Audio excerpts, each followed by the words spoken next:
मैंने आपको कहा था कि अगर बारामती की सारी चीज़ें मैं दिखाने पर आ जाऊं तो माहौल क्या है कि 2-3 प्रोग्राम मेरे ख़त्म हो जाएंगे, तब भी शायद सब कुछ ना दिखा पाऊं।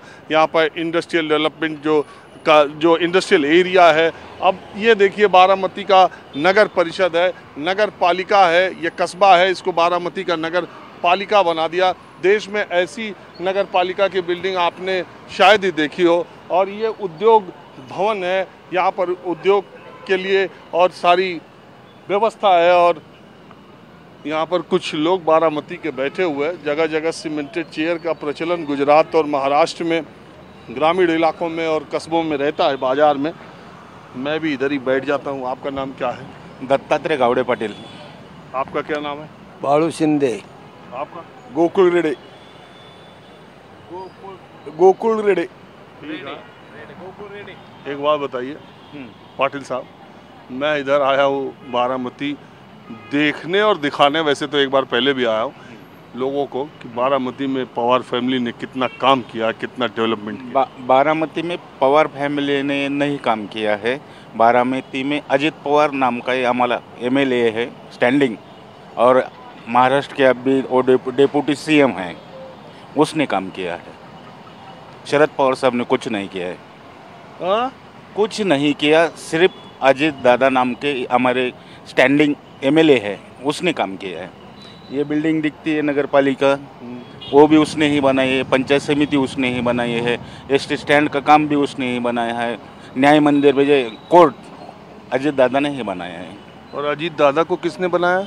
अजित दादा को खुद को लकीर है उनकी। पवार साहब का कोई योगदान नहीं रहता है छोटा मोटा। गया उनका दिन क्या साहब का? जैसी करनी वैसी भरनी। गलत किया उन्होंने? जैसी करनी वैसी भरनी शरद पवार साहब की। बारामती के लोग अब उनका साथ छोड़ देंगे? हम दादा का साथ देंगे, विकास का साथ देंगे। तो दादा क्यों चले गए उधर? कितने दिन डब्बे में बैठे रहेंगे? खोला तो होना ही था। वो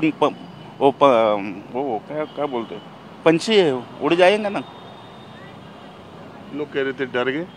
डर से नहीं, क्यों डरेगा वो?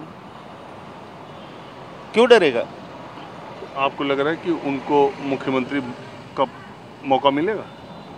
नसीब में होगा तो जरूर मिलेगा। वो प्राइम मिनिस्टर भी होंगे अपने उस लकीर में होगा तो इसका मतलब आप ये मानते कि सब खेला में बारामती में शरद पवार जिम्मेदार हैं?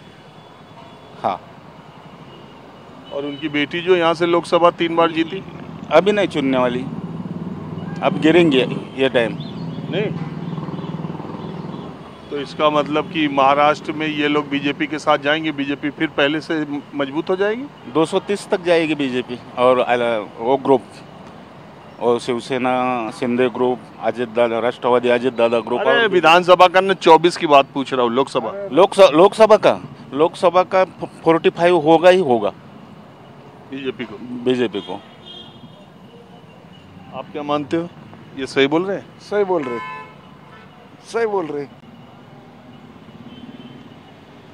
सही। शिंदे साहब का क्या होगा? शिंदे साहब अब आएगा ठाणे जिले में। हाँ?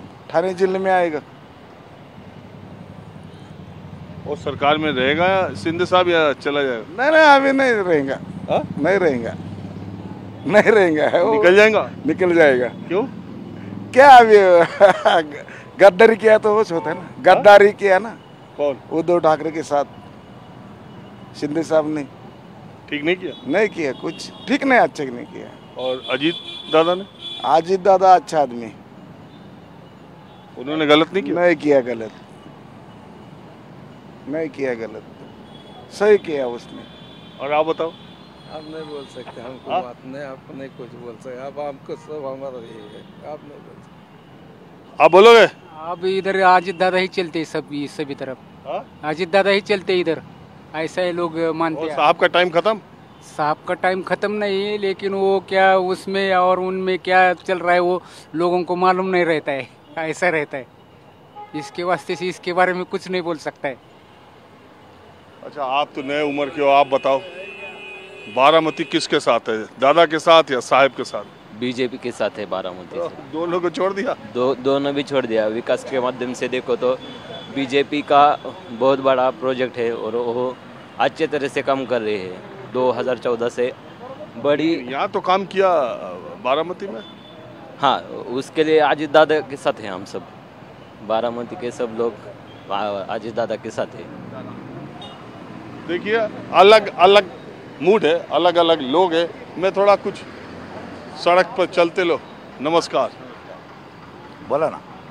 मैं तो घूमते फिरते लोगों से बात करता रहता हूँ। हाँ तो मैं आपसे पूछ रहा हूँ ये, पहली बात तो मेरा हिंदी चैनल है। हाँ, रहने दो ना सर। तो ये मैं आया हूँ ये जानने के लिए कि अजीत दादा और शरद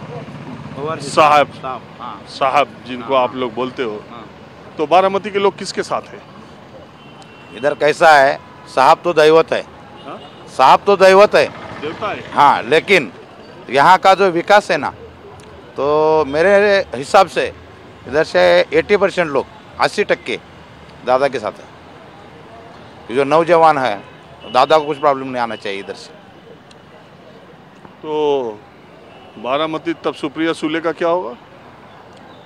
सुप्रिया ताई को अगर दादा क्रॉस में गए तो मुश्किल है आना चुनाव में। दादा साथ में रहेगा तो ठीक है, दादा नहीं रहेगा तो मुश्किल में पड़ जाएंगे। तो बारामती में दादा साहेब पर भारी पड़ जाएंगे। यस, बारामती में नहीं, महाराष्ट्र में पड़ जाएंगे। चलिए ठीक है। Okay sir. आपकी बिटिया क्या करती है? BCom second year. हाँ? BCom second year. कहाँ पढ़ती हो? वीपी वीपी यही? विद्या प्रतिष्ठान। दादा का ही है। जानता हूँ ये विद्या प्रतिष्ठान हाँ। पूरा बना हुआ हाँ, है, हाँ। कॉलेज स्कूल सब कुछ उसी में। तो तुमको कौन अच्छा लगता है, साहेब या दादा? दोनों हाँ? दोनों अच्छे लगते हैं। अरे तुम्हारे पापा हैं ये? पापा तो उधर जा रहे हैं दादा की तरफ। नहीं, मुझे दोनों अच्छे लगते हैं। चलो ठीक। अब मैं आपको दूसरी तरफ ले चलता हूँ। अब मैं शाम के वक्त बारामती की एक चाय की दुकान पर आया हूँ। जैसा कि अक्सर चाय की दुकान पर, पान की दुकान पर मैं लोगों से बात करता हूँ, यहाँ कुछ लोग बारामती के बैठे हुए हैं। मैंने सोचा कि थोड़ा माहौल इधर का भी लिया जाए। तो क्या माहौल है बारामती का? बढ़िया माहौल तो बिल्कुल बढ़िया है सर, माहौल की कोई प्रॉब्लम नहीं है। इसके पक्ष में पक्ष की बात करें तो देखिए, माननीय शरद पवार साहब भी जो है वो भी हमारे लिए उतने ही प्रिय जितने अजीत पवार प्रिय है। बात सिर्फ इतनी है कि हम लोग जो कंफ्यूज हुए, जो कार्यकर्ता है जो कंफ्यूज हुए यहाँ जाए या वहाँ जाए, ये सिर्फ प्रॉब्लम की बात है। अदरवाइज दोनों भी सेफ साइड है। माननीय यही तो सबसे बड़ा मुश्किल है ना, साथ किसका दें? साथ देखिए, अभी विकास के पक्ष में ज़्यादातर होगा उसका ही साथ देना पड़ेगा। जो ज़्यादातर विकास करे, जो अपने अपने महाराष्ट्र को ज़्यादा आगे लेकर चले, उसका ही हम लोग साथ कौन देंगे। दिखाई दे रहा है इसमें? अभी तो देखिए अजीत दादा तो मुझे लगते हैं कि वो आगे अच्छी तरह से बढ़ रहे हैं। उनका आगे का फोकस भी बहुत बढ़िया है। मुझे तो इंडिविजुअल तौर पे लगता है कि वो उन लोग का फोकस अच्छा है काम के लिए, वो बाकायदा तुम्हारा डेवलपमेंट के लिए। ये बहुत सारी चीज़ें वो जो कर रहे हैं, जिसमें यहाँ का ही नहीं बल्कि पूरे महाराष्ट्र का विकास हो, ये वो चाहते हैं। आप ये मानते हैं कि ये बारामती साहेब यानी शरद पवार के हाथ से निकल जाएगा? नहीं निकल जाएगा, लेकिन ऐसा है कि हम ऐसा है, शरद पवार जितना अच्छा है वही अजीत पवार भी ऐसा है। लेकिन अजीत पवार जो है ना, लेकिन बोलो नहीं बोलो। वो ये कहना चाह रहे हैं कि जैसे वो क्या कहना चाह रहा है आप कैसे जानते हैं? या आप ही बोलो, आप बोलो। क्या है, मुझे मराठी बोलू का? हाँ, म्हणजे अजित दादा आहेत ना, अजित दादा ये बहुत अच्छे काम कर रहे हैं, लेकिन शरद पवार भी श्रद्धा स्थान है हमारा, ऐसे लगते हैं हमको। श्रद्धा आपकी शरद पवार की श्रद्धा है, लेकिन अजित पवार है ना, वो कामकाज में है। देखिए, मैंने जब यहाँ बात करना शुरू किया तो कई लोग थे, अब इधर से स्टूल खाली होना शुरू हो गया, क्योंकि बारामती में ज़्यादातर लोग किसी एक पक्ष में बोलना नहीं चाहते। हाँ, नहीं चाहते, ऐसा बोलना नहीं चाहते, इसीलिए आप भी अटक रहे थे। नहीं अटक रहे नहीं, लेकिन जो राजनीति जो हो रही है वो इसके ईडी सीडी बीडी इसके वास्ते, लेकिन ऐसा हो रहा है, ऐसा हमको लगता है। ED CD? हाँ, ईडी की वजह से, ईडी की वजह से हो रहा है, ऐसा हमको लगता है। लेकिन वो पवार साहब है, लेकिन पवार पूरा है, वो बारामती से बहुत प्यार है, ऐसे लगते हैं। आप भी कुछ बोलना चाहेंगे? मैं दौंड का हूँ, दौंड का है, एनसीपी का लीडर हूँ उधर का, राष्ट्रवादी। आप तो लीडर ही मिल गए, तो आप किधर है? पवार फैमिली के साथ है। नहीं, पवार फैमिली बट गई। फैमिली के साथ है। नहीं, एक बताओ। एक नहीं हो सकता, दोनों की जरूरत है। अरे वो तो बट लिए दोनों अपने अपने। बांट लिया, हमने नहीं बांट लिया ना, दोनों की जरूरत है हमें। लेकिन अगर आपको जाना पड़े तो आप किसके साथ जाओगे? दोनों के साथ जाएंगे, जा सकते हैं। अजित पवार। अजित पवार। आप अजित पवार? तो क्यों ये इधर से चले गए थे? नहीं, उसको बुलाने नहीं गए थे। ये हमारे अध्यक्ष है, उपनगर अध्यक्ष है बारामती के, उपनगर अध्यक्ष है वो। बारामती के उपनगर? आओ यार, आप एनसीपी के? अच्छा, आप एनसीपी के उपनगर अध्यक्ष हैं? यस, वाइस प्रेसिडेंट बारामती नगर परिषद। तो किधर हैं आप? मैं अजीत दादा के साथ हूँ। छोड़ दिया साहब का साथ? नहीं, कौन दादा ने कहा है क्या साहब को छोड़ दिया?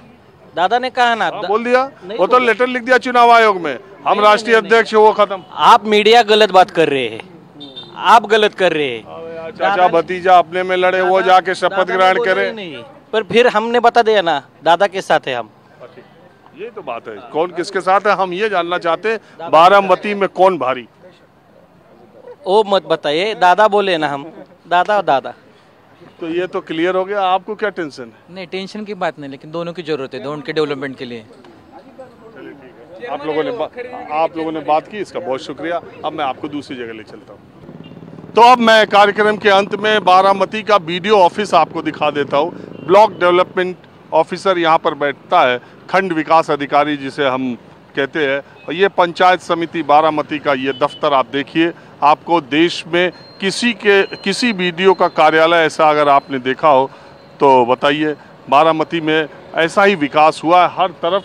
अगर आप देखेंगे तो विकास की धारा जिसको कहते हैं वही है, और इसके लिए शरद पवार और अजीत पवार दोनों ने पूरी मेहनत की है। पिछले करीब 2 दशकों से अजीत पवार राज्य की राजनीति में बहुत ही महत्वपूर्ण भूमिका में रहे हैं, और पीछे के 20 सालों में शरद पवार केंद्रीय राजनीति में बहुत महत्वपूर्ण भूमिका में रहे।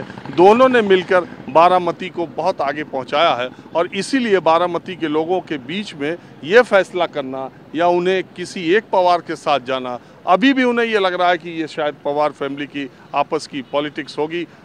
इस वजह से बहुत सारे लोग मुंह भी नहीं खोलते हैं, बहुत सारे लोग कैमरे पर आना भी नहीं चाहते हैं, क्योंकि इस फैमिली के दोनों नेताओं ने आम लोगों से अपना रास्ता इतना अच्छा रखा है, इतना अच्छा संबंध है कि किसी एक तरफ अभी दिखना नहीं चाहते हैं। बहुत सारे लोगों को ये लगता है कि अभी भी दोनों में सुलह सपाटा भी हो सकता है। वैसे शरद पवार ने येवला की अपनी बैठक में कहा था, अपनी पहली रैली में कहा कि अगर वो वापस आ जाएं तो भी उन्हें कोई गुरेज नहीं है, लेकिन उन्होंने ये भी चेताया था कि बागी उनकी नीतियों का विरोध भले करें, लेकिन अगर व्यक्तिगत हमला करेंगे तो ये उनको बर्दाश्त नहीं होगा।